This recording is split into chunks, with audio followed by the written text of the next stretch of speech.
YouTube algorithm నిజంగా ఎలా పనిచేస్తుంది? యూట్యూబ్ ఆల్గారిథం అంటే సబ్స్క్రైబర్స్ కాదు, ఒక సీక్రెట్ అని తెలుసా? చాలా మంది అనుకుంటారు సబ్స్క్రైబర్స్ ఎక్కువ ఉంటే వీడియో వైరల్ అవుతుందని. రాంగ్.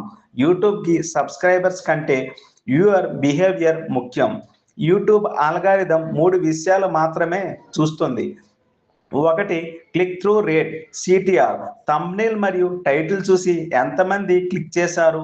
రెండు, వాచ్ టైం, వీడియో ఎంతసేపు చూస్తున్నారు.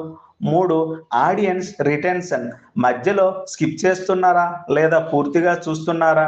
ఎక్కువ చూస్తే యూట్యూబ్ ఇలా అనుకుంటుంది, ఈ వీడియో ఇంట్రెస్టింగ్. ఆల్గారిథంని బీట్ చేయాలంటే ఫస్ట్ 5 సెకండ్ పవర్ఫుల్ హుక్ ఉండాలి. No boring intro. Every 5 to 7 seconds curiosity change అవ్వాలి. అప్పుడు యూట్యూబ్ మీ వీడియోని మోర్ పీపుల్కి పుష్ చేస్తుంది. యూట్యూబ్ గ్రో కావాలంటే ఆల్గారిథం కాదు, ఆడియన్స్ సైకాలజీ అర్థం చేసుకో. టెక్ సీక్రెట్స్ కోసం డీకే రావు టెక్ తెలుగును సబ్స్క్రైబ్ అవ్వండి.